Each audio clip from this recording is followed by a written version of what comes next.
As instalacións do Viveiro de Empresas, o mesmo lugar no que se desenvolveu o curso básico de cociña, foi o lugar escollido para a súa clausura. Trátase dunha acción formativa de 44 horas de duración, na que viñeron participando unhas 15 persoas.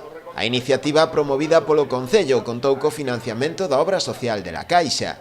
O acto de clausura estivo presidido polo propio alcalde, Luis Soujo, quen destacou a importancia deste tipo de accións formativas de cara á súa inserción no mercado laboral.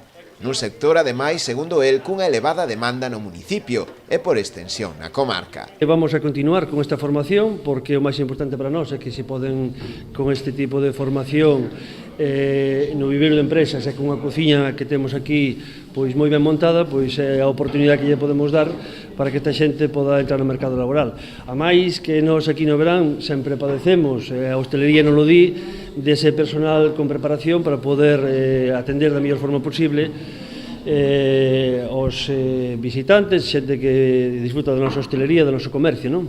Durante o curso, dirixido polo prestixioso cociñeiro Miguel Mosteiro, as persoas participantes puideron formarse na manipulación e conservación dos alimentos, así como tamén na preparación de múltiples receitas. A verdade é un curso un poquinho reducido de horas, porque para aprender ben dos coñecementos fai falta un poquinho máis, pero creo que para darlle unhas primeiras nocións de cociña, e para tocar un poquinho todos os paus diferentes, pois estuvo ben, non? Para que sepan, sobre todo, como se traballa na cociña, diferentes técnicas e diferentes elaboracións.